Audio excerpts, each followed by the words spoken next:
I'm not American, but I felt proud.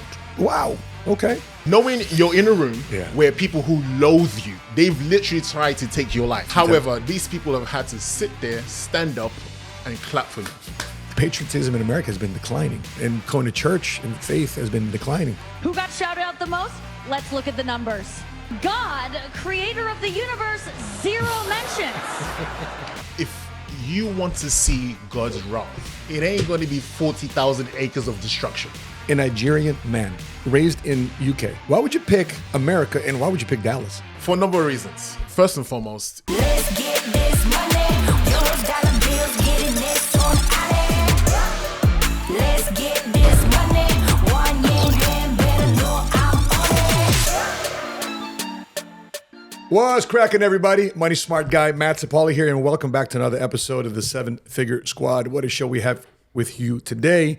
Before we get started into our topics, man, we got a lot of topics today, Carl. We got Apple's Tim Cook bringing home $74.6 million last year. Mm-hmm. We got a lot of topics here on personal finance, wealth gap, people not saving money, public trust in pastors continue to decline. Parents really do have a favorite child. I don't know if you're a parent and you have a favorite child. Well, we'll reveal, is that a myth? Is that true? Is it false? Come on, admit it.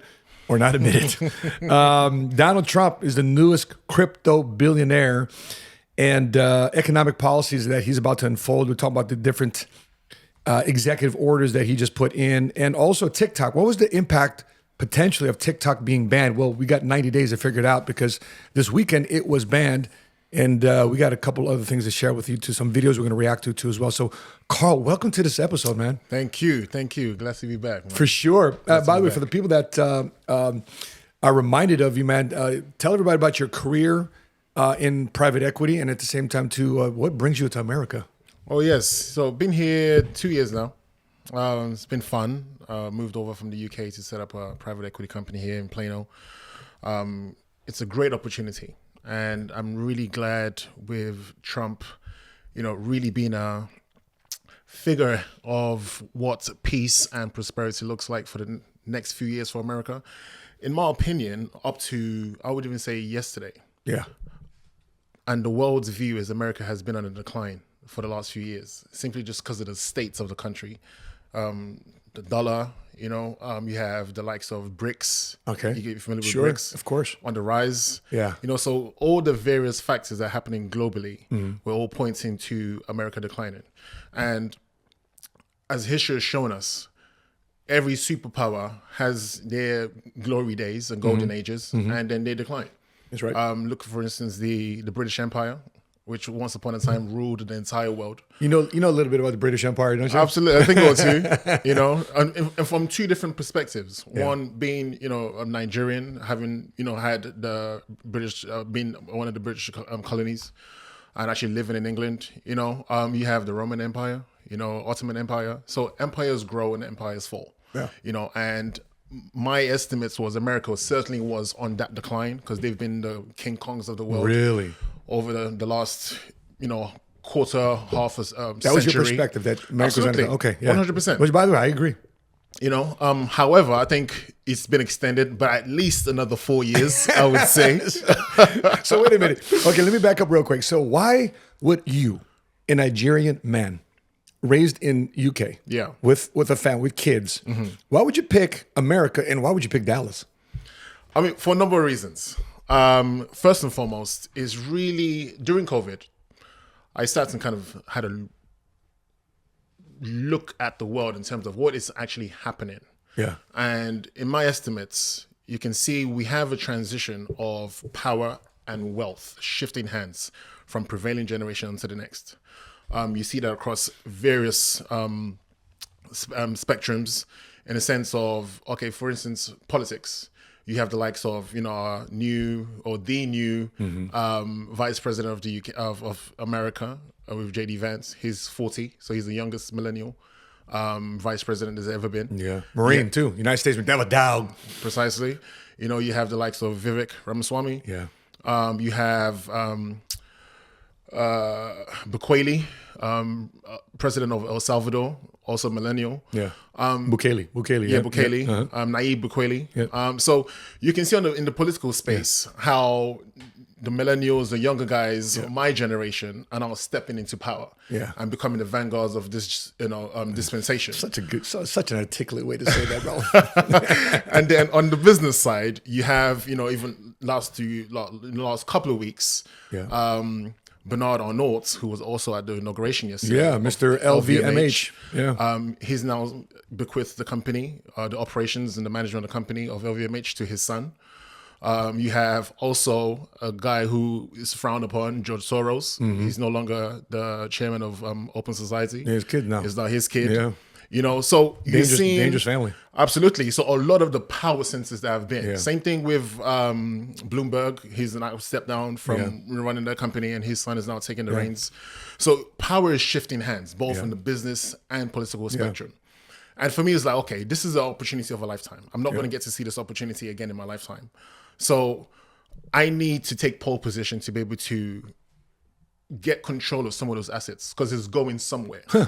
Wealth transfer. It's going somewhere. Okay. And I noticed the bigger guys, the bigger PE firms, the Blackstones, the BlackRocks, these guys are out covertly acquiring and taking control of these assets that are shifting hands from one generation to the next. And neighborhoods. Absolutely. Yeah. So my thought was, okay, where is the epicenter of this taking place? Really? And lo and behold, it's the US. Yeah. My CFO has a saying, when the US sneezes, the world gets the flu. And that's very true. So you think the decline of America the last 4 years led to the decline of the world? Absolutely. So we can see that in so many different ways. But let's not cross-pollinate context here. Okay. Yes, the West, I would say, not the world. The West is definitely on a decline. I mean, who's risen? What country in the world has risen? BRICS, definitely. So BRICS stands for those who don't know. But it is a coalition of multiple countries. So you have Brazil, Russia, India, South Africa, Saudi Arabia, and Iran has joined. Yeah. The UAE has recently joined, and they have 49 other states waiting to be accepted. They want to de-dollarize the world. They don't want to do that. Absolutely. China, as most people think, in my opinion, it's not going to be the world superpower, as contrary to popular belief, for a number of reasons. First and foremost is their population is radically and rapidly declining. So the average Chinese person is mid 40s, 50s, and is going one way. The younger generation don't want to have any children. The Chinese government is actually incentivizing. Well, they don't have anybody to have kids with. Precisely. Because the majority of the families, they only had boys. And the girls sadly got either sent off or went to orphanages. But even those that can have kids are choosing not to have kids. And that's not just a Asian phenomenon. This is also in the West here. There's this new thing going around where it's called DINKs.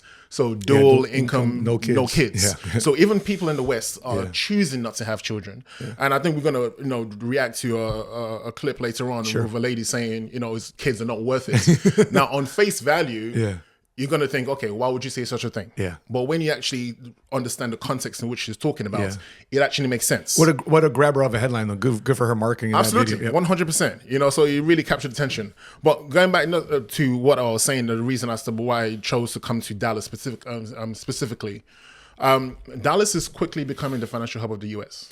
So you heard it here right now, the 7-Figure Squad from my man here. with the stock exchange, Texas Stock Exchange coming here next month.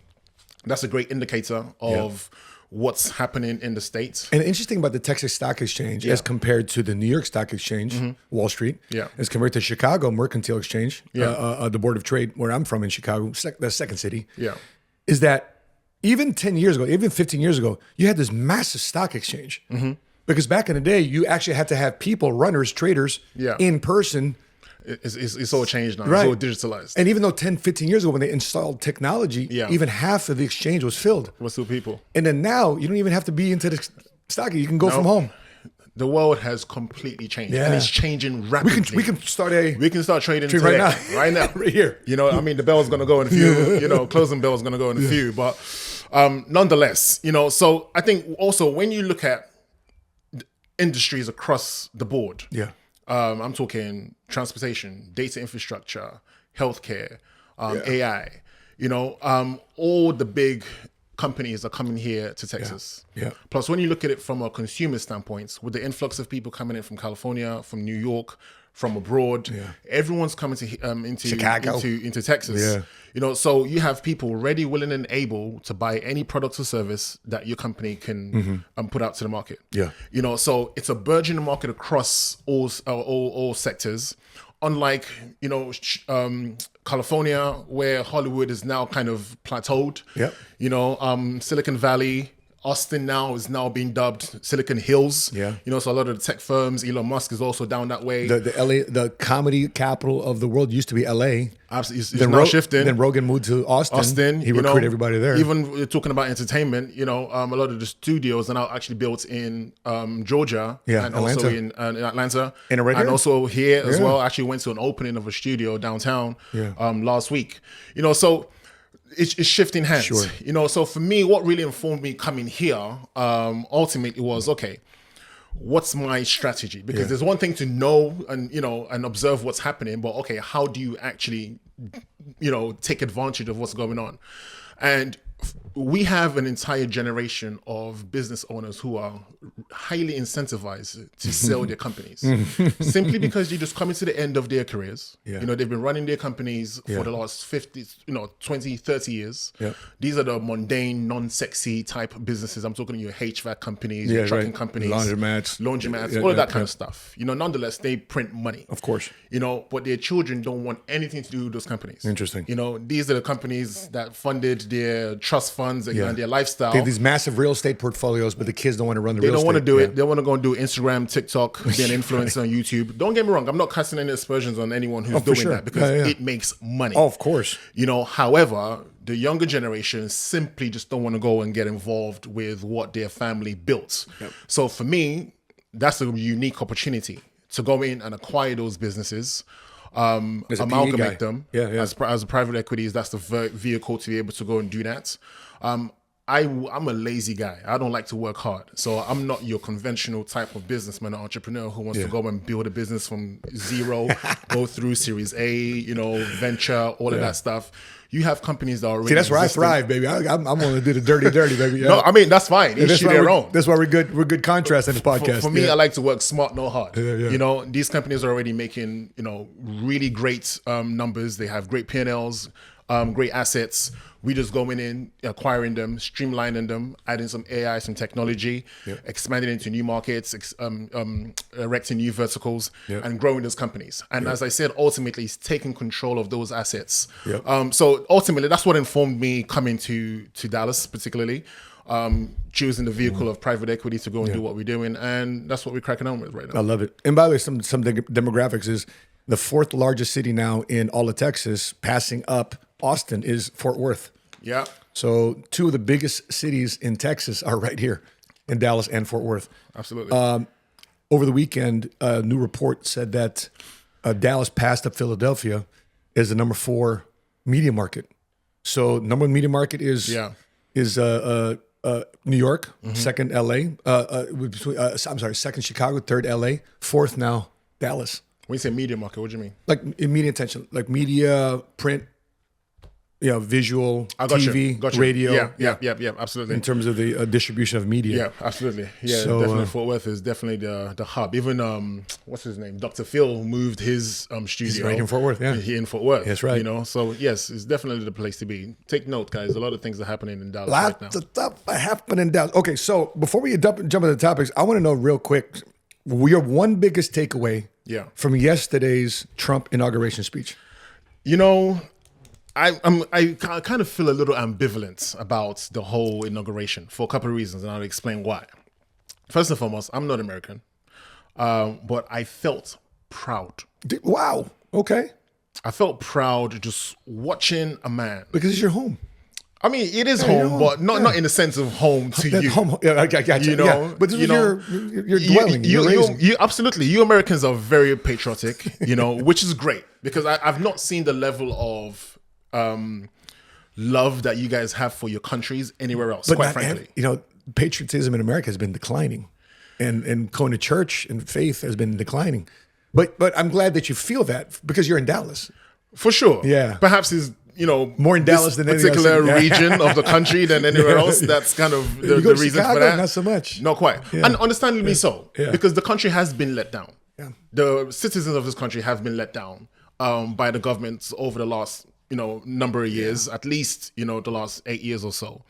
But yesterday I felt proud of Donald.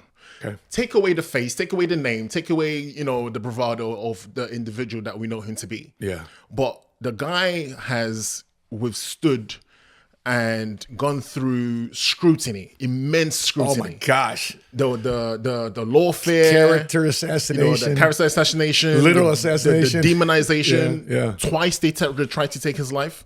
For someone to really go through all of that over the course of 8 plus 9 years, Yeah. 8 to 9 years, Yeah. and literally become the 47th president, you have to respect such a person.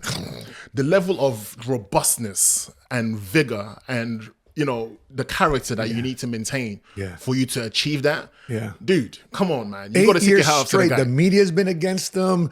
The swamp has been against them. World leaders have been against them. Honestly. Oh my gosh. And for me, just watching, the inauguration yesterday, it really almost puts certain Bible verses, brings it to life. Amen. One which is, he prepares a table before me in the presence of my enemies. Psalm 23, baby. Yes. Literally The Lord is my shepherd, I shall not want. seeing people. That right, nice staff, they comfort me. Absolutely. Yes, right. Knowing you're in a room where people who loathe you, Hate you. hate you, they've literally tried to take your life, your Right, I was about livelihood. to say, probably behind the Everything. potential assassination. However, these people have had to sit there, stand up, and clap for you. Talk about the ultimate revenge, Clap but back. done with dignity and poise. Yeah. And so I look at that and think, you know what, this is bloody amazing. I love the individual that you are, the character and the robustness that you are, and that he's been able to kind of bring that sense of hope to the American people and across the world as well. So you don't think he's a white supremacist? Absolutely not. Absolutely not. Dude, no one was talking about Donald Trump being a racist until he ran for office. Sure. Prior to that, all the rappers Tell was, rapping about him. Yeah, He was the epitome of success. He was an ultimate cameo to your show. He was even in, do you know how many TV shows he was in? Fresh Prince of Oh, Bel-Air. yeah. WWE. Everything. Yeah. So, Rap this whole videos, racist the thing, whole- and again, people just don't take the time to go back and do the research for themselves, or even yes, alone even think for themselves. So again, as I always say, I don't have a horse in this race, but I just like to kind of have a wide view and understanding of what's going on and see things for what it is. That's one aspect. The other aspect is I'm a little bit jealous, I would say. Because I wish that we had someone in the UK and in Nigeria that would literally put our countries first. Someone who would literally put their lives on the line. Say, I'm willing to die for this cause, for the people of this country. So nobody comes to mind in England. Nobody comes to mind in no. in Nigeria. Look at our current Prime Minister, Keir Starmer. He doesn't have the gravitas to be able to stand, on the world stage and wield such power as Donald Trump is doing. Andrew Tate says he's going to run for Prime Minister of UK. You know what? That is funny. You say that. yes, let's go. However, Yeah. dude, like I said, the world is changing, man. Yeah. It's not business as usual. And he's a millennial. He is a millennial. You can't underestimate the power of when you demonize someone. Yeah. It does something.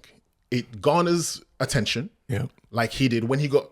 His popularity increased when him and his brother got arrested falsely. And we take in. He has the wherewithal, the resources to be able to run and fund the campaign. From what we know and what we see, anyway. You can't really speak to someone's capacity when it comes to that, but it seems as though he has the resources to be able to do that. And there are quite a lot of young people who would rally behind this guy. I even love the name of the party, Bruv. That's funny in itself, but a lot of young people would definitely relate to that, and his rhetoric and his messaging and rally behind him, but back home in Africa, in Nigeria particularly, we don't have any of our leaders who are really, have the mentality that they want to further the country and further to have the people's best interests at heart. So I'm jealous that, you guys have that here, someone who's really, championing progress and prosperity for you guys. We don't have that in the UK, nor do we have that in Nigeria. And that pisses me off. He's willing to put it all on the line, his reputation on the line, his money on the line, everything on his life on the line. Everything on the line. Talk about a guy that's a patriot. I mean, he's willing to go all in. I mean, ask yourself this question: for a cause, for a movement, for your family, are you willing to literally take a bullet for that? Are you willing to take a bullet for your beliefs? I mean, you see a lot of politicians gain net worth in office. He's lost net worth in office. Absolutely. And this is something I always say to every man. I think there are 4 things every male man should ultimately have as a North Star in their life. You got to have a sense of purpose.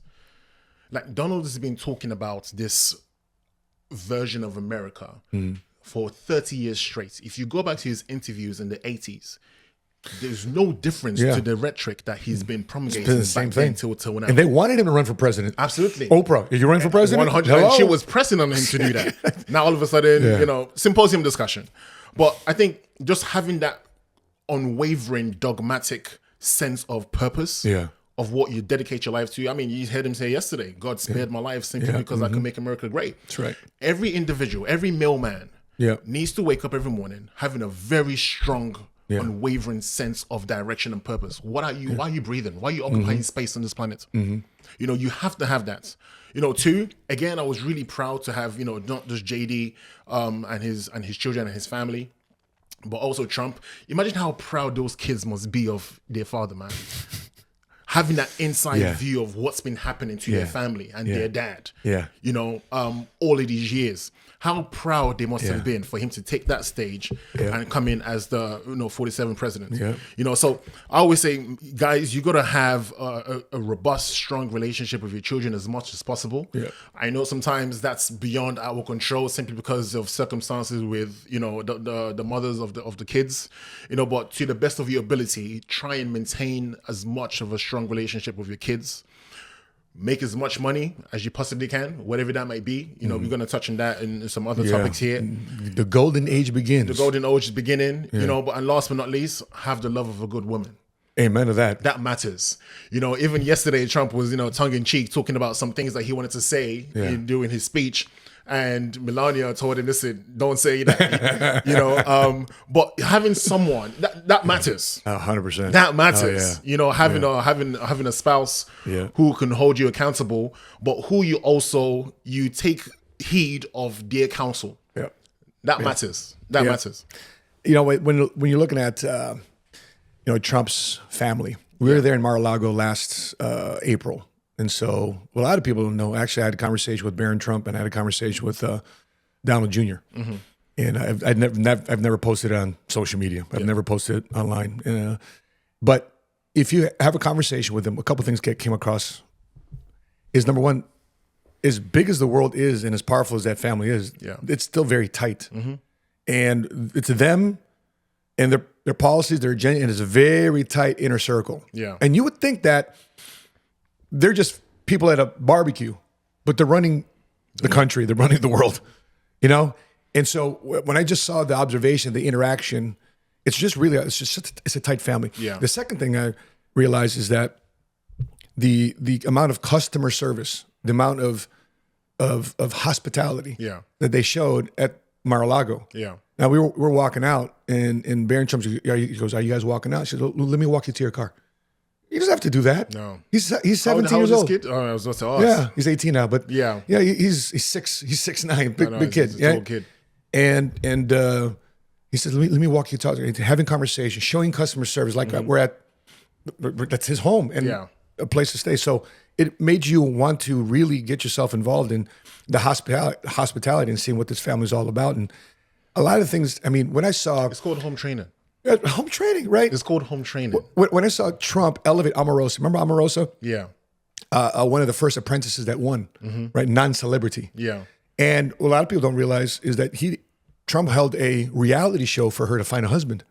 Really? Oh yeah, I think it was 2010, 2011. Wow. People, right? I've got a dossier of men Yeah. that we've interviewed that you should potentially date. Wow. So it was a reality show, so it's like a bachelorette. Yeah.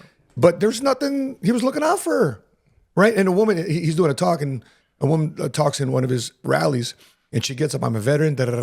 Black woman. She goes, "Are you a veteran?" She goes, "Come up here. I need to hire somebody for my." Right on the spot, he hired her on just the fact that she's a veteran, she's a woman, and she's looking for opportunity. She was bold enough to have a conversation. Yeah. I mean, that guy possesses a lot of virtues that are completely oblivious to the wider public, simply because they just don't pay attention. Yeah.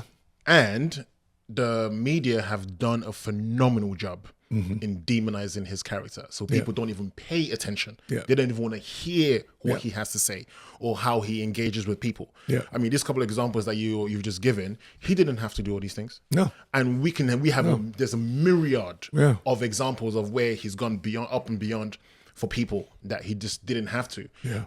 So I think people are sensing that now. And that's the reason why they came out in their droves to elect him back in as president. Well, a guy that was at his inauguration was Apple's Tim Cook. Yeah. Tim Cook took home $74.6 million last year. Happy days. Oh, happy days. But what a lot of people don't realize is he started off as a humble worker at $1.10 an hour job at a Tasty Freeze. Ever been to a Tasty Freeze? No. That was one of his first jobs, man. So he was running a newspaper route in Robertsdale, Alabama, flipping burgers. And in this article, he was sharing that people would come in and generally make fun of me. You have to wear a little hat. And I wore an apron. And Cook later worked full-time while pursuing his MBA at Duke University, saying the only way I could afford it to go to Duke was to have my employer basically pay for it. So you see a guy like this, Yeah. Tim Cook, $74.6 million. And a lot of people say, oh, man, look at this guy. Look at this rich guy, man. But must have been easy for him. But hey, bro, there's a backstory. Talk about having a backstory. People see a chapter 35, but they don't see the chapter 1. Absolutely. There's this, I mean, funny you say this, I'm studying trees at the moment. Trees? Yeah. There's Why trees? it's principles. Okay. So, I mean, again, biblically, so in Romans, God talks about from everything that has been created, you can see his kindness and his nature in everything that's been created, if you look around. And there's this concept in when trees grow, because trees grow in 2 different directions. Sure. The roots go down. Yeah, that goes first. Gravitism. Yeah, it's called gravitopism. Okay. And when it grows, when the branches grow towards the sun, it's called phototropism. Okay. Now, people tend to ignore the roots. I'm just going to use this as an analogy. The time and the depth that the roots of trees grow into the ground. People don't ever get to see that. They never get to see how deep the trees go and how deep the roots go. And where do they go? Yeah. And where they go. They only focus and see when the branches and the fruits are being, are bared. Now, with this particular topic, Tim started making $1 on 10 cents. However, when you look through his work history, you can see how he's managed to progress and demonstrate and display certain virtues that ultimately got him the attention of Steve Jobs and got him to come and work at Apple when Apple was declining. Apple was almost bankrupt. But prior to that, he worked at Compaq. Remember Compaq? Remember those Compaq CDs? And the red logo. Absolutely. They were the biggest company at the time. Yep. Apple was just a small fish. It's either you bought a Compaq or a Hewlett-Packard computer. IBM. IBM, because he works at both places. So he works at IBM. He was vice president of corporate materials, 1990. Yep. At IBM, and he created, he streamlined the IBM and Compaq process for them to be able to process their equipment and get it out the door much quicker. Right. And Steve Jobs saw what he did for Compaq and IBM, and he called him in. See, that's what happens. Great CEOs recruit. Absolutely. They recruit. He's not even his company. He's paying attention to other leaders in other companies. In other companies. Yeah. So he must have been doing a phenomenal job for Steve Jobs to catch his attention. I mean, he needed to anyway because they were almost bankrupt. And he came in and turned Apple around. In 6 months, they went from being negative to making 8 billion. Yep. Sorry, 800 units, which essentially converted into 1 billion in revenue, in sales. So he turned that company around rapidly and very quickly. But when I was kind of researching, Tim Cook's journey, there are certain skill sets that he exhibited that has allowed for Apple to now become one of the top 3 biggest companies in the world. And there is this article that the World Economic Forum put out a few years ago. It's the top 10 skills you need to thrive in 2025. The first one is analytical thinking and innovation. You can see how, Tim Cook was able to kind of, be analytical. He studied engineering as well at Auburn University. So that's kind of where he kind of was able to kind of learn about his innovation and analytical thinking skills. The next one is active learning and learning strategies. Complex problem solving, critical thinking and analysis, creativity, originality and initiative, leadership and social influence, technology use, monitoring and control, and technology design and programming. These are, according to the World Economic Forum, the top 10 skills that anyone needs to have to be able to thrive in the job market today. So I'm not surprised that he's been able to take, 47 million a year salary, simply because he's exhibiting these skills at the highest level, which makes, the revenue for Apple is, 340 million a year annually. Yep.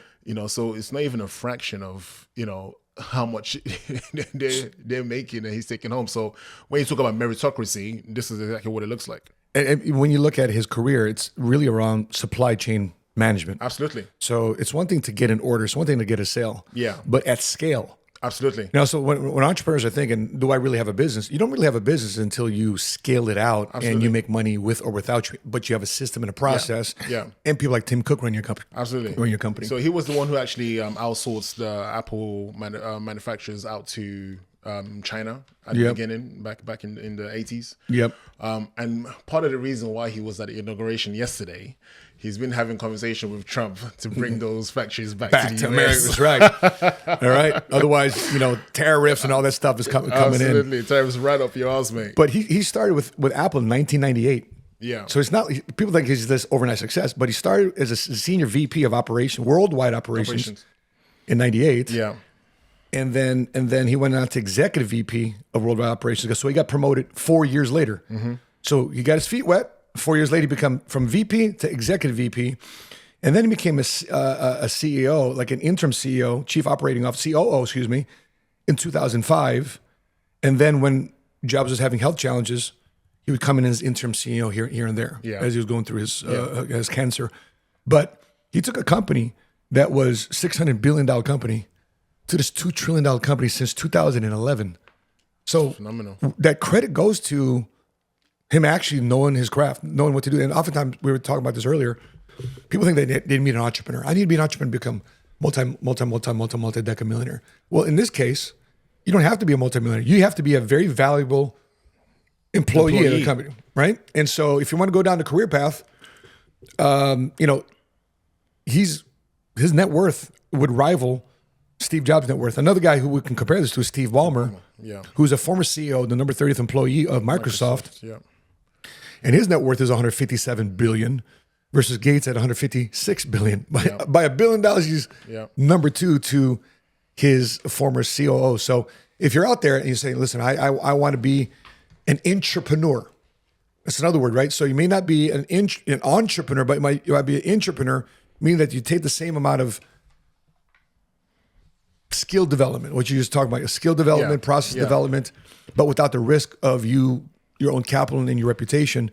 But you work and partner with the company, and you can crush it. Absolutely. I mean, I just want to hoover on that a little bit.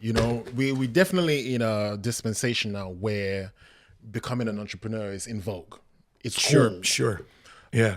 And when I speak to people who actually want to get into business, I like, hang on. Yeah. Right, Breathe easy a second. Yeah. Because I try to deter people from coming into entrepreneurship because it is fucking hard. Oh, for sure. Yeah. And the thing, listen, I hate being an employee. Well, show how good you've been an employee first. Absolutely. Are you disciplined? First and foremost. Yeah.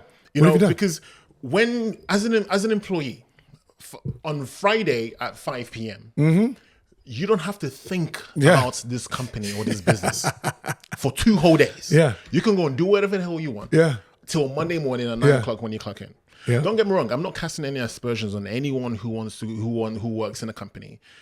Quite frankly, if my spirit would allow me to, I would take that every day of the week and Saturdays and Sundays. Yeah. Yeah. You know, because I understand firsthand how difficult it is to build something. Yeah. You know, And when you see it as a private equity guy going into companies, acquiring them. 100%. Because it is stress and it is pressure. It is your life, you know? So I think most people who really want to embark on that journey don't understand that it's going to cost you something. Yeah. First and foremost, do you know what the cost is going to be? Are you willing to pay the cost? For an extended period of damn time. And how long, what's the stamina? Yeah. That you sure. have. Yeah. You know, because there's one thing not knowing the cost. Yeah. And being a deer in the headlights. Yeah. You know. 2, am I making the choice to pay the cost? Whatever it may be. Yeah. And for how long? Yeah, I love it. I'm 51 years old today, and these young cats come at my conferences, my workshop. I'm gonna kick your butt. I'm gonna take every record that you ever set in the company. I'm gonna make more money early in my life and than you did in your life. And bro, go for it. Yeah. Matter of fact, I'll help you. Let me show you the tools. Let me show that, right? And a lot of these guys, a year later, I don't see them. And I can't blame them. Yeah, 2 years later, I don't see them. It's work. tough. Oh, it's not. It's fine. You know, so I think if you're gonna go for the route, But you're talking smack though. You can't say you get to Absolutely. right and then you quit, right? And then not even tell me you quit. don't talk stuff that your ass can't cash. You know, but yes, know thyself, know your disposition, know your skill sets, and know what realm you want to sit in. You know, there's nothing wrong with working in a company, as we just demonstrated here. You can work in a company and become a multi-millionaire if you exhibit certain skills, which I just highlighted. Another area here too, another topic here. Wealthy people tend to have mastered the simple saving strategy. This interesting article here. Wealthy people tend to have this pay yourself first strategy, where individuals prioritize automatic savings transfers before spending. Seattle highlights in this article the importance of aligning savings habits with personal goals, saying you're not going to get anywhere without savings and runs on the board. Behavioral economist Raul Stenheiser explains the psychological power of the strategy, noting that committing to named goals leverages loss aversion to encourage disciplined savings. Financial advisor outlines a simple system where income is allocated to separate accounts for lifestyle, bills, and future goals, with emergency fund covering 2 to 6 months of expenses. Seattle advises revisiting allocations for up to 6 months to adapt to changes. I can't tell you that when I first started my career as an entrepreneur, I did that. And I'm in financial services. Yeah. So here I am. I'm duly licensed. I'm a Series 6, Series 63 guy, life and health. I can't tell you that, bro, even though I'm in the business of teaching people how to save money, that I did that myself first. Yeah. I think I made that mistake for the first year. But the thing is, I was my transition out the Marines, because every dollar was coming in, I was trying to survive. So for me, I advocate a lot of people getting started in financial services with us. Keep your job for right now. Yeah. So your job pays your bills, but you're able to save your business income. So therefore, you're not having commission breath when you talk to clients or potential prospects. Yeah. Yeah. But how do you see that happening a lot of people? Because we're not a nation of savers; we're a nation of consumers. For sure, but again, we've been taught to do that. But I'm not a proponent for saving. I don't know anyone who's saved their way to prosperity. Well, that's the first step, right? You got to save to invest. Yes and no. Tell me. Yes and no. I think you can. The first things first is, okay, what am I saving for? Because even talk about investing, most people would put away whatever money. So the concept of this, first and foremost, is pay yourself first. Yeah. And what does that mean? When your paycheck comes in, make sure that most people, what they do is they pay their mortgage, their rent, their food, whatever the case might be, and all their responsibilities, which is fine. And the last person that gets paid is themselves. Yeah. This is saying do the reverse. Set yourself a percentage, whatever it is. it doesn't matter the percentage. What matters is the principle and the practice and getting used and accustomed to, practicing that on a monthly basis. Is put whatever it is aside, first and foremost. So your paycheck comes in, gross comes in. Yeah. You put away your, 10%, 5%, whatever the case may be. So you're saying you don't believe in that? No, you should. Oh, okay. I thought you said. However, I'm not to save as a convention, because when you save money, you're betting against inflation. So in a year's time, you've saved 100 grand or whatever the case might be. Yeah. That 100 grand is only worth maybe 75, 80, depending on the rate of inflation. So the spending power of whatever is saved loses value. Absolutely. Yeah. So I'm saying when you take out that money from when you pay yourself first, put that to work. Money works faster than any human or any bank can. So put that to work in whichever vehicle it may be. It may be in the stock market. It may be in any mutual funds, ETFs, or whatever the case might be. Yeah. But put those dollars to work. But first and foremost, before you do that, invest in yourself. Yeah. Yeah. But people hear that all the time. Invest in yourself. What does that actually look like? What does that mean? Yeah. For me, it's go and get education.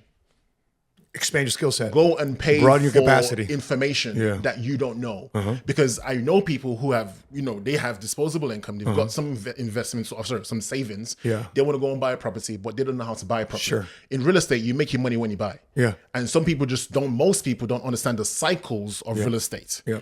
Or various other asset classes that they're going to put money in. Yeah. So first and foremost, invest in yourself, get information, level up in all sense of the word, in your confidence, in your health, in your appearance, but more importantly, in your knowledge, before you actually now go out and start putting money into whatever the case might be. So that's my philosophy on that. But yes, I'm not discounting the need for people to be able to take out money from whatever their revenue source is, and put that aside. But the question is, where is that going to? Because if you're just saving for a rainy day, as they usually say, you're betting against inflation. That shit ain't working in your favor. Okay, I'll give you an example. Goldman Sachs, they have $155 billion of cash. Alphabet, Amazon, $93 billion and $88 billion in cash. But it's not sitting in an account doing nothing. They're trading it on a daily basis. Right, but the principle is they have cash. Yeah, they're liquid. Correct, they're liquid. So if push comes to shove, they can move on something. That's what I'm saying. But my point is, so you're saying they have funds on accounts readily available to deploy. Yeah. However, it's not just sitting there; it's being traded on a daily basis. Unlike the average Joe Blogs, who they just have it in their Bank of America and is only getting 0.002%. Okay, that's a stark difference. Yeah. So these guys are trading whatever's on accounts on a daily basis. But the Tommy over there is just thinking, okay, I'm going to put it. So even when you put your money with them, guess what they're doing with your money? Yeah, they're trading it. Of course they are. They're leveraging it times 10. Yeah. So peak the game. Yeah. So to the person listening out there, there's different ways to look at it, whether you're an institution, company, and as an individual. And I don't want to discount you not having liquid cash in case the what hits the fan. Yeah. You have to me to me I equate emergency as emergency savings. So you have to have a fallback cash plan. I get you. And then on top of that, you have to have a fund cash, whether you call it savings and or short to midterm investments, that you can move on, that isn't at risk at losing the value. If you want to move on a piece of real estate, want to move on a business, because oftentimes people don't have money to invest in a course. They don't have money because they've blown everything or it's locked up in some form of investment and it's illiquid. So sit down with somebody with the thought process of, okay, if I'm going to start a business, or if I want to go from $1 million company to a $10 million company to a $100 million company, what's appropriate for me to have as emergency cash savings / capital reserves to invest in equipment, technology, or opportunities? Let me push back a little bit on what you're saying. Even just having emergency cash, for in case shit happens, I don't believe in that. It's all about cash flow. If you have enough cash flow, you don't need an emergency. Yeah. I'm so glad this is an area we differ in. And by the way, I want people to figure out what is good for them. They got to figure out what it is. So say, for instance, I'm pulling in $65,000 a month from various investments. Sure. My car tire gets busted or I get towed or whatever the case might be. Yeah. Now, first and foremost, how much would you have to lose in a day for your day to be fucked up? It depends on somebody's bills. Here's why. It's lifestyle creep. I know, Just but- because someone's but- making 65,000 doesn't assume that they've been saving money either. No. I'm saying, so for some people, getting a parking ticket will wreck their day. Oh, for sure. $500 ticket, done. Absolutely. So for that $500 ticket, some Yeah. people, or that toll, whatever, Yeah. some people need to go into that emergency Yeah. fund Yeah. to pay. So that's in case shit happens Yeah. kind of money. Yeah. Unlike, okay, I'm making whatever cash flow Yeah. every single month. I'm not having to go into, it's just an expense. Yes, it's annoying. It's an inconvenience. I could have spent that money on, something enjoyable, but I just have to use it for whatever, incidents just happen to occur that particular instance. So I hear what you're saying. I don't discount it. And I know certain people are just not in certain positions to be able to do certain things. Yeah. However, the goal, first and foremost, have a plan. What is the goal? What are you trying to get to?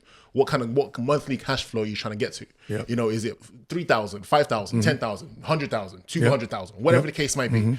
Have a goal. Invest in yourself as more as you're making more money. Yeah. The more money you invest in you, the more money you're actually going to accumulate. And then go out there, So you don't look for various investment assets. So you want everything invested, earning a rate of return. There's no other layer of cash reserves that probably because earn you a rate have money coming in every single month. Okay. From the investments, as opposed to just having it stagnant, sitting somewhere waiting for shits to happen, Yeah. whilst the value of those dollars are going down. Yeah. Because Right. when that shit happens, it's going to be at a certain, but the value of the money is going to be more, is going to be less than the shit that actually happened. Yeah. You understand what I'm saying? So Yeah. strive not to just save money for the saving sake and put it to work. Yeah, Bobby, I agree with that, but I just want to make sure that my viewpoint is understood that people ought to have some form of shit money, liquid cash, just because things do happen. Things do happen, but my point is, I hear you. But my point is, you wouldn't have to have that if you have enough cash flow coming through, because you just take care of it. Okay, here's the problem though. What happens if the cash flow stops or that investment loses? They lose a job, they lose a business, that particular stock or portfolio loses one day. Something happens in China, something happens in Russia. That's the whole Trump point pisses somebody That's off. the point of diversification. So Okay, I'm so- not saying so- stick all your dough in That's one, right, so that's what I'm one talking- asset class. There you But go. I mean, but Okay. saving money is not an asset class. It's not diversifying. I think it is. You I think so? Yeah. I Expound believe- on that. Okay, for example, I'm in the insurance business. Yes. Okay. Insurance companies are rated based on the reserves they have to the reserves based on the promise to pay a death benefit, a living benefit. Something happens. Sure If there's a run on death, they have enough reserves to pay the claims. Yes. They're rated by Moody's, AM Best, Fitch, S&P to make sure that they have the promise to pay that based on their cash reserves. I hear you. So that's a savings. So for me, maybe that's my school of thought because that's my house for the last 25 years. That's my industry for the last 25 years. But they also do have investments. They have mortgage-backed securities. They have real estate. They have They other have things. the likes of us. So when we're raising money Yeah, from institutions, for sure. we also go to insurance Of companies. course. Yeah. So all the money that you give Yeah, to them, they yeah. give it to the likes of us, Of course. for us to go and invest and Yeah. give them a return. That's Yeah. where they're able to pay you guys back from. But my point is, with every institution, Yeah. they don't have cash just sitting on accounts devaluing. It's always being traded.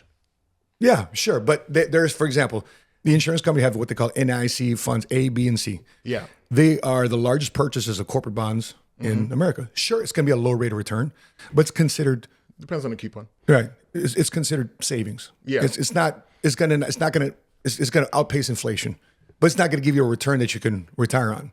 Simply because insurance companies are beholden to the fact that if they issue a policy, they have to have a promise to pay that. Otherwise, thing. otherwise their ratings go down. Absolutely. Yeah. So to our viewers here, you have to figure out what is best for you. Find an asset and stick your money in. Don't leave that shit in the bank. You're basing against inflation. And by the way, I say put it in the bank, but make sure it's beating inflation to make sure you have shit money. So there you go, man. I appreciate that. The next one, Franklin Graham. We want to play this video about this LA wildfire. What happened? The you know what hit the fan. So Yeah. let's watch this video here on what happened here when this. It was with was it the Golden Globes? Yeah, the Golden Globes Yeah. Awards in Los Angeles about 10 days ago. Yeah. So let's peep this real quick. pretty interesting video here. And the premise of this is that everybody's giving praise to a lot of people, but the big man upstairs. Yeah. Okay. So the context around this video is the LA fires. A lot of Christians are saying God is angry with Hollywood, okay. hence the fires. That's right. So, yeah, play the video. So Let's much take a look has at already happened in the first half, and the acceptance speeches have been on fire. Who got shouted out the most? Let's look at the numbers. Here's a leader's bulletin. All right, cast and crew are leading the way with 11 mentions. Moms are holding strong with 3 shout-outs. God, creator of the universe, 0 mentions. And Mario Lopez, host of Access Hollywood, 1. Hey, Mario Lopez. He was our All host at right. one of our events one time. really? Yeah. No surprise in this godless town. No surprise in this No surprise in godless this godless town. A few moments later. Raging and still out of control, the wildfires which are devastating. I mean, this I'm city. not laughing at what's This going one on in the because it's Hollywood tragic. I know Hills, people who have been causing affected by it. panic and prompting yet But more mass I get evacuations. what they're trying to say. The iconic Hollywood sign not far from here. New blazes erupting Yeah, all the I get time. it. Yeah. The epicenter is the Pacific Palisades, Pacific one of Palisades. LA's A lot of famous wealthiest people. neighborhoods. Home upon home here, razed Oh, to the he's ground. Filipino. People who That's one of the evacuated people. will I like you return Filipinos. to find only So Franklin Graham, CEO of Samaritan's Purse, addressed whether God is judging Hollywood.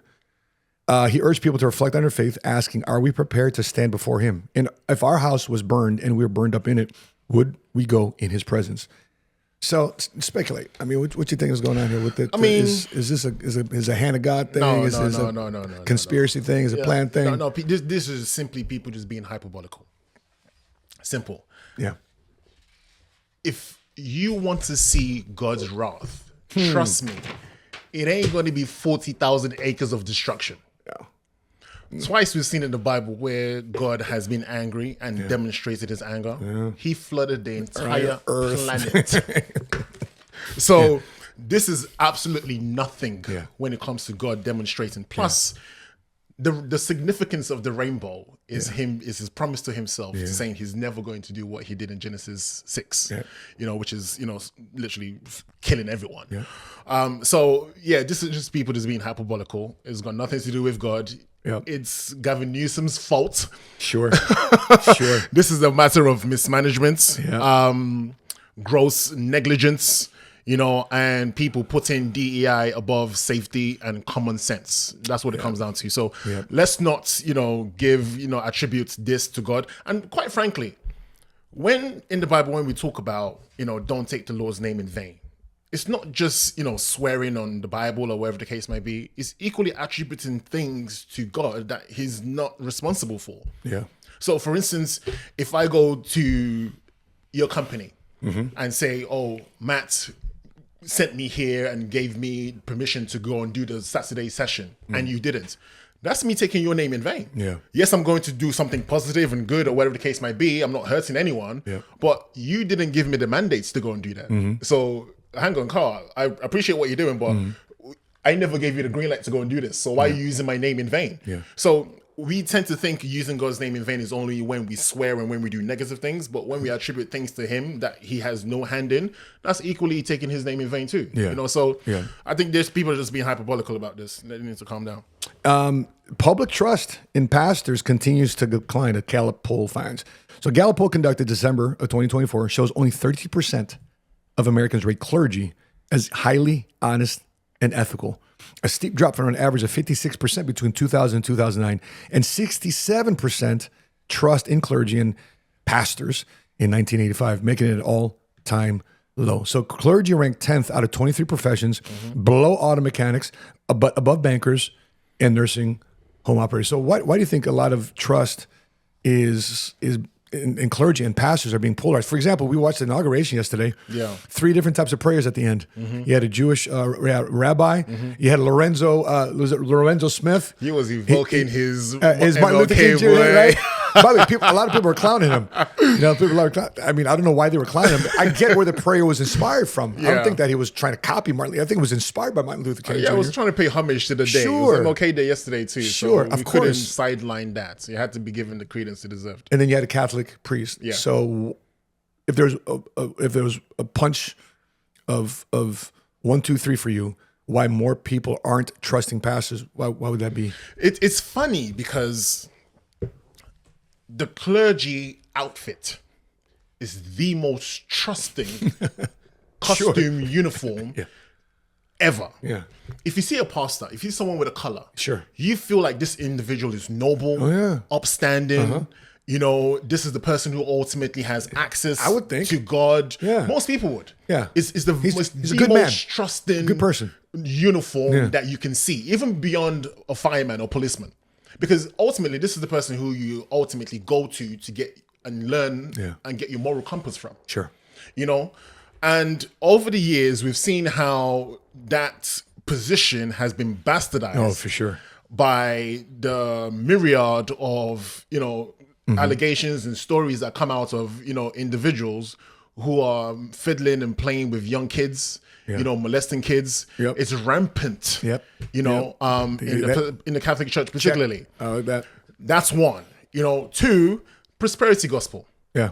People go to church these days and, especially Skeptical about tithing, about giving to the church. Listen, I'm not coming here to fund your G7, your Rolls Royce, your mansion. Yeah. You're prospering. You're promising me prosperity, but I don't tend to ever park next to your Rolls Royce in the car park. Sure. You know, so people are seeing how pastors are, prospering. They're flexing the watches that they're wearing. Everything. The planes that they're buying. In 2020, during COVID, there was a pastor who got robbed live on broadcast TV for $1 million of jewelry in Brooklyn. Right.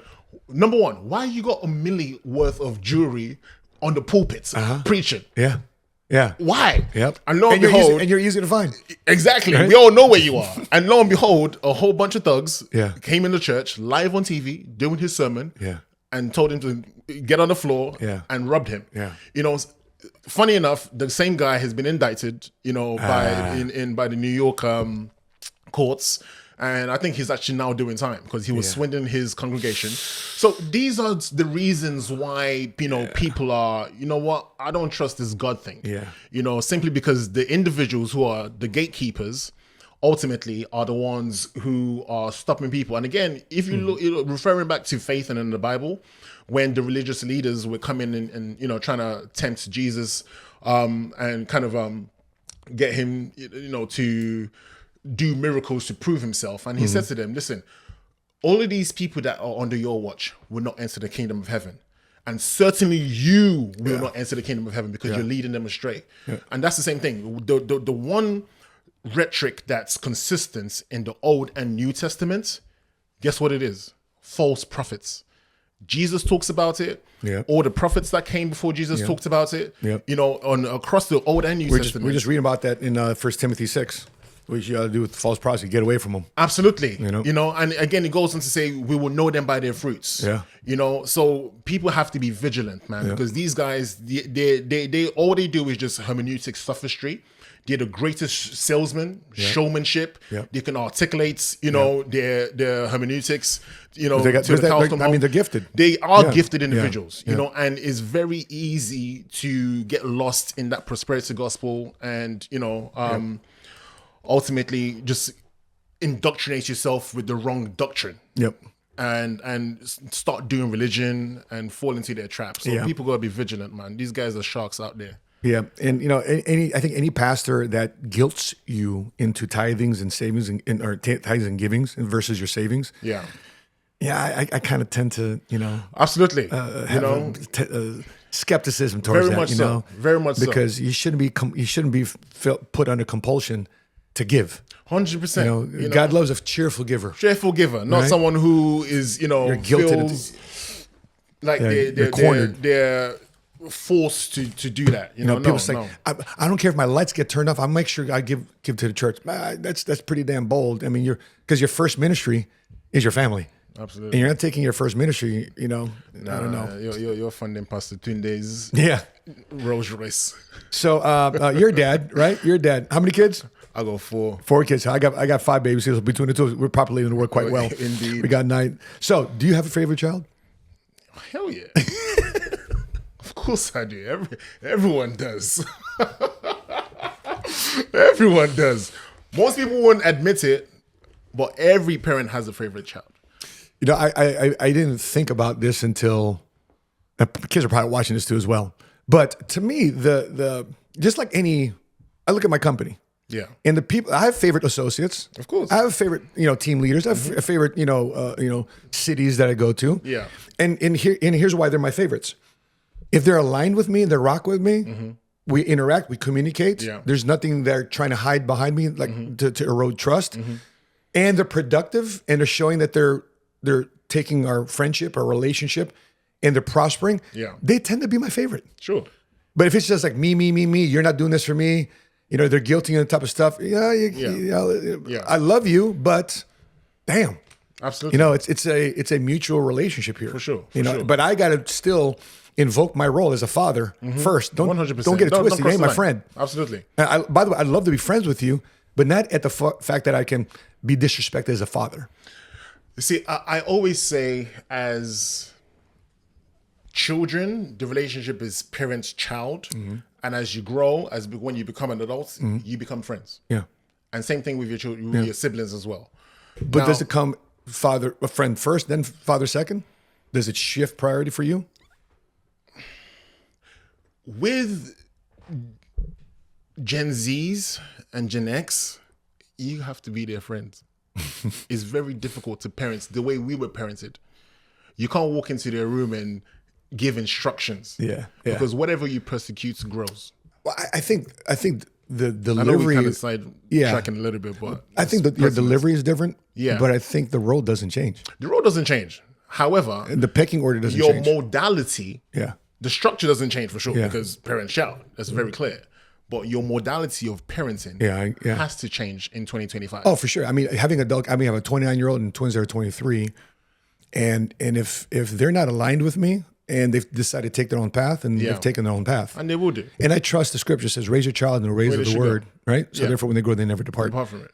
And I got to trust sometimes when King Solomon wrote that his thousands of kids. For sure. Some of them probably departed. 100%. But ultimately, this is about what makes a parent favor one child more than the other. Similar way where you have teachers' pets, where a teacher and a classroom of students would always favor one or two children. They always got the homework done on time. They respect the teacher. I think we essentially, not necessarily so, because I was a teacher's pet and I got away with murder. Okay. Simply because my teacher just took a liking to me. Okay. So I didn't do my homework on time. I didn't come into class on time. None of that. Okay. However, he let me get away simply because he just liked me. Same thing with my mom. I would say I'm my mom's favorite child. Out of how many siblings? Out of 4 of us. Okay.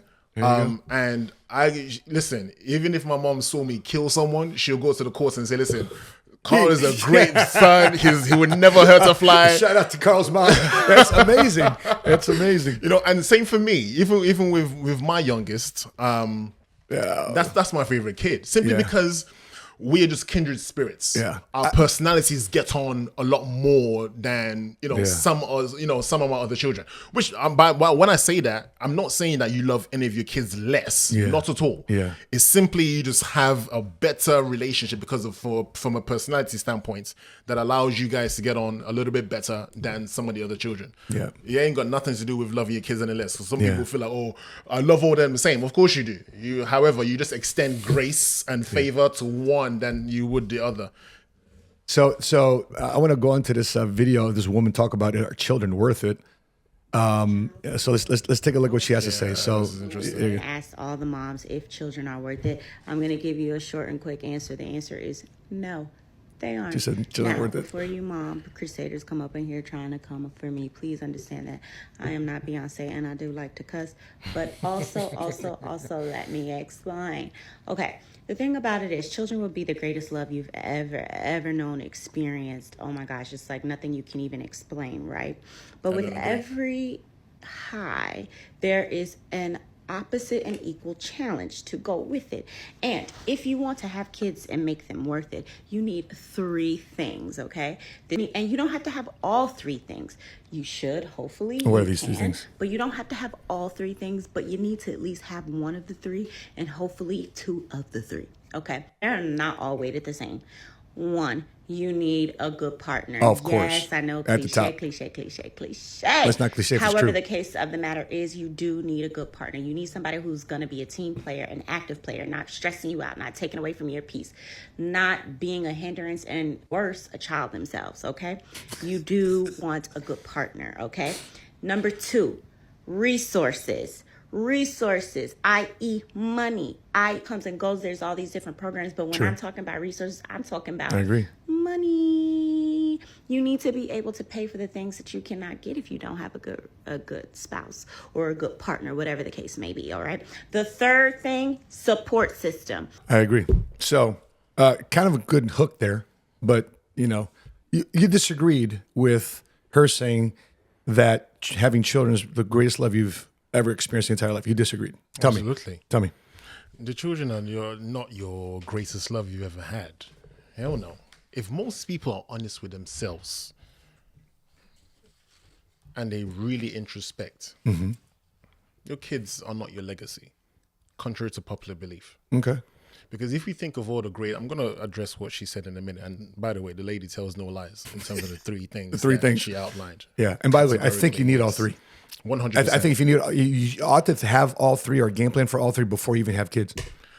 Number 1 kickstarts everything. Yeah, the first one. Bro, I can't tell you how Number bad 2, my life has been with number 1 not being in place. I'm telling you. 10 years of my life gone because it's the 100%. wrong partner. I'll come back to that. Yeah. Now, if you go down the list of all the greatest men that's ever lived, if I ask you who are their children, you will struggle to name them. However, we know their deeds, not who their kids are. A lot of people think I'm living for my kids. And I had this conversation with a hedge fund manager a couple of days ago. We were at lunch. And I just asked him, to what end? Why are you, doing all you do? For what?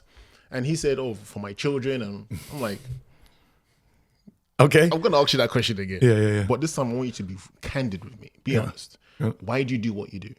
And we finally got to the bottom of it is because of him. Because of his vision, his goal, his ego. Yeah.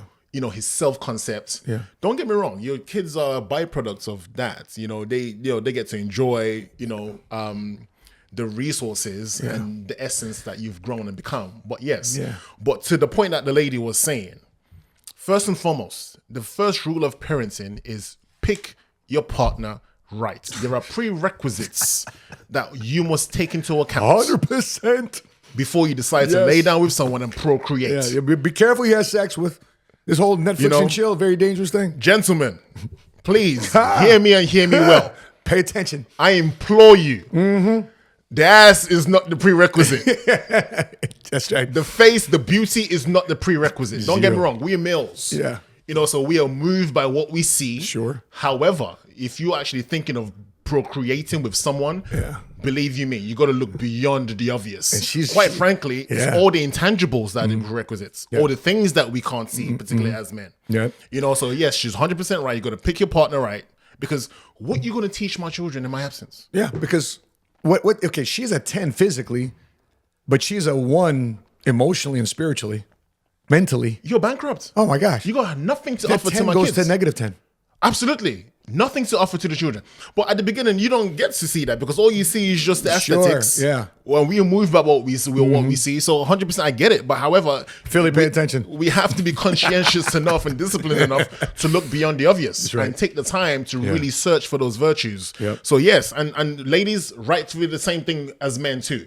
Because don't look beyond the swagger, look beyond the cars and the jewelry and everything and the 6-pack, and look at character, look at integrity, look at capacity. So hard to get across when you're in your late teens and 20s. So hard because it's all about thinking of that. Yeah, and I'm 51 years old today, and I'm what do you call those?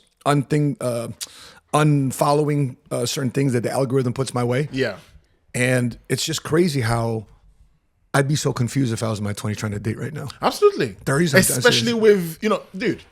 The average man today, a 13-year-old boy, could go on Instagram and see more beautiful women than King Solomon did his entire life. Right, exactly. Flick. That is insane. So when you're looking at a woman that posts and she's flaunting her, she's flaunting her God-given gifts. The defaults. That's right. The default settings, right? Like, yo, bro, yo, she's beautiful. Yeah. Top to bottom, you name it.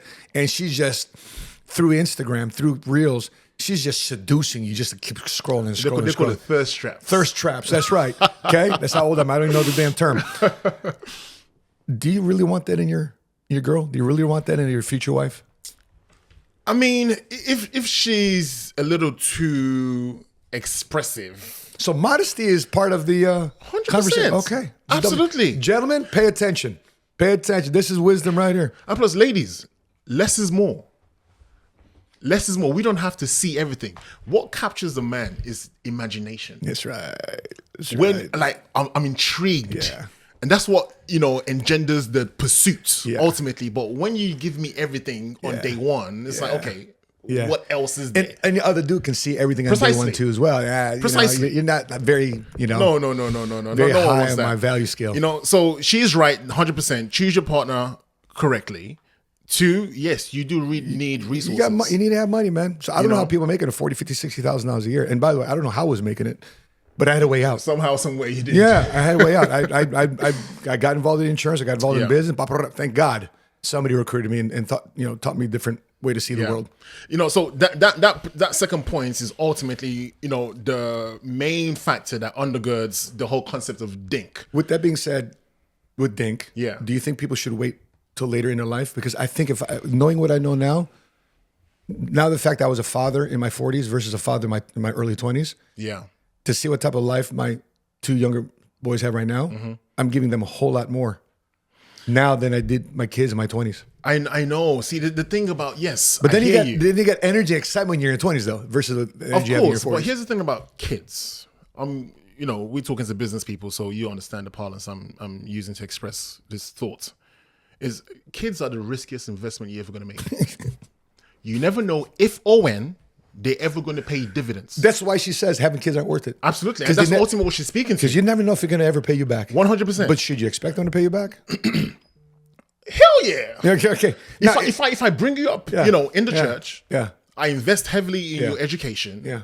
I, teach you the right morals, Yeah. values, system, etc., etc. Yeah. In 2025, a kid can grow up and decide, Dad, I'm gonna be whatever I am today. Yeah. Man, there's absolutely nothing you can do about it. And plus, here's what I've come to learn, and I take rest in this. I'm merely a custodian and a conduit for these children. Yeah. You're a steward. God You're a steward of used me blessings. to bring them into this world. They are their own individuals. They have their own personalities, their own purpose, their own mission, their own characteristics, their own idiosyncrasies, and I have nothing to do with that. All I'm here to do is bring you in here and help you safeguard, your thinking for you to become whoever God has created you to be.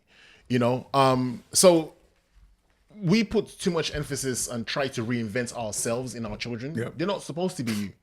They are made who they are by God for them to become whoever He's chosen them to be. But she's also right in part number 3 in terms of having a good support system. Yeah. Because you need it, especially now people are moving countries and moving cities from New York to Dallas, whatever the case might be. It's difficult, especially as a couple, because date night still matters. Sure. You know. My expectation for me, I don't expect my kids to pay me back anything. If I'm going to bless you, I'm going to take care of you. I'll be a steward. I'm going to go equip you with education, access, opportunities. But if you want to pay me back in your 20s and 30s, you're an NFL athlete, you're a wealthy entrepreneur or successful career person, Carl, my expectations are very little to nothing with the kids. All that I expect from them is to call their dad once in a while. Tell me you love me. Tell me that you're still thinking about and thankful for the things that your daddy's done. Now, with that being said, I've retired my parents. I've taken very good care of my mother, my father. I moved him from Chicago. Yeah.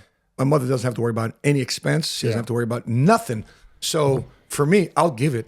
But the flip side for me, bro, I don't expect it. When I say expect a payback, I'm not talking in material. Oh, okay. I'm not Okay. talking money or whatever the case might be. The expectation is you would grow, or should be, you will grow to become whoever you're going to be. That glorifies you, our family, and more importantly, God. That's the expectation. Amen. However, we should be independent of that. Yeah. As That's parents. That's right. Yeah. whatever you decide to become, I have to be okay with that. Yeah. Because I have to be. That's There's hard. nothing I can do I about think it. that's the hardest part. Hell yeah. Because in a way you want the kids to be greater To than become you. this, especially growing up in an African home. Yeah. If you're not a lawyer, a doctor, engineer, why did I born you? Why are you alive? That's the expectation. So Why are you gay? precisely. They'll kill you. They'll hand you. Is that right? But I think as parents, and it's difficult to kind of get to that place where you're independent of the outcome of your child. Okay. Because quite frankly, you can send them to the right school, send them to church, etc., and they can grow up and become the exact antithesis of everything that you've inculcated and poured into them. And lo and behold, in 2025, bro, there's nothing you can do about it because you can't hit them, not in the West anyway. Yeah. These kids are becoming much bigger than, their parents these days. So even physically, you can't even discipline them and punish them like we used to get. Yeah. So exactly. be independent of the outcome of your kids. Just show them how to do life, raise them in the fear and love of God, and just hope that they become outstanding citizens. And That's by all the we way, can do. for the viewers that's watching this, whether you're watching it live or replay, what do you think? How much investment and involvement should your kid give back to you when they get older? For me, I expect nothing. For me, I'm going to take care of the people that took care of me. And I think part of that too is, what are you grateful for? So for me, I'm so grateful for my mom and dad. I'm grateful for my parents. Maybe the kids aren't grateful for me. I don't know. Let me hover in that a little bit. Okay. So when you say you're grateful, are you grateful for the things that they gave you, or the things that they didn't, or the bad things, the pain that they gave you? Because when you say grateful, you got to be grateful for everything, bro. Yeah. No. You just can't be grateful for the good stuff There's toys I wanted. There's things I wanted to do. that you There's never sports got. I wanted. I never are got. you grateful for the times that they deprived you of things that you wanted, that's or right. the things that they weren't able to give to you? I'm talking about love, resources, things that enabled you because you didn't have that to become who you are. Yeah. So when we say we are grateful, it has to be omnibus. We can't choose what we're grateful for and ignore the others. It's funny. My mother gave me love, right? Yeah. And through that love, she taught me lessons, Yes. gentle lessons. Yes. My father didn't give me love. Are you grateful for that? I'm grateful for that.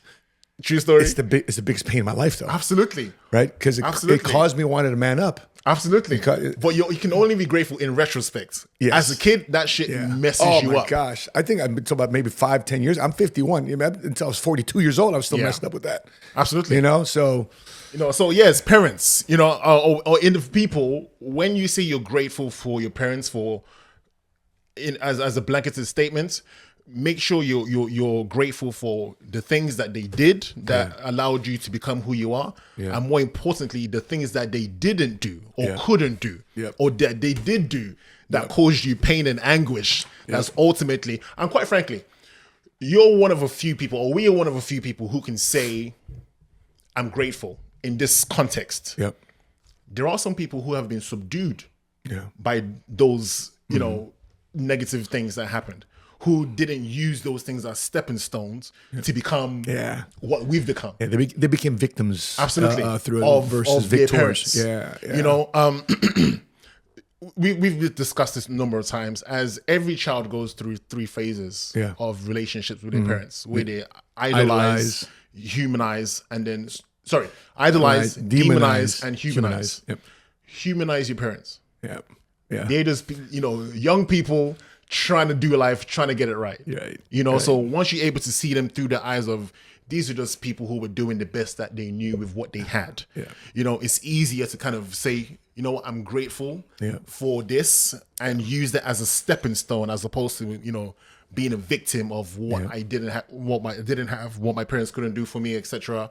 We have to kind of expound our thinking. Yep. in that Absolutely. regard.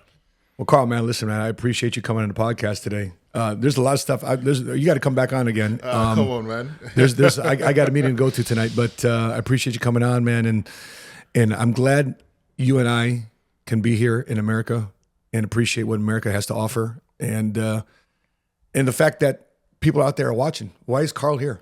Of all the different countries he could have gone to, all of the cities he could have gone to invest in and to give back in, he chose Dallas, Texas. He chose America, and I'm glad America has you, man. I'm glad that America has you to come here to look at opportunities, look at companies for you to Yeah. provide the financial resources for them to or the exit and opportunity for you to flip that business and to take it to a new level. And what are you guys excited for in 2025? What type of friendships and associations are you surrounding yourself with this year? Please put in the comment section below. If you haven't done so already, make sure you subscribe. And I want to encourage you to watch this video here, my emergency podcast of the Trump inauguration and some of the policies that's being set forth and how you can take advantage of it in the next 4 years. Trump talks about a golden age. Who knows?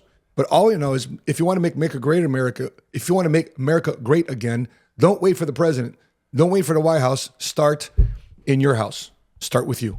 That being said, guys, from Dallas, Texas, on behalf of Carl, I'm your money smart guy. And until we meet again, continue to live smart, continue to love smart, and be money smart today. See you next week.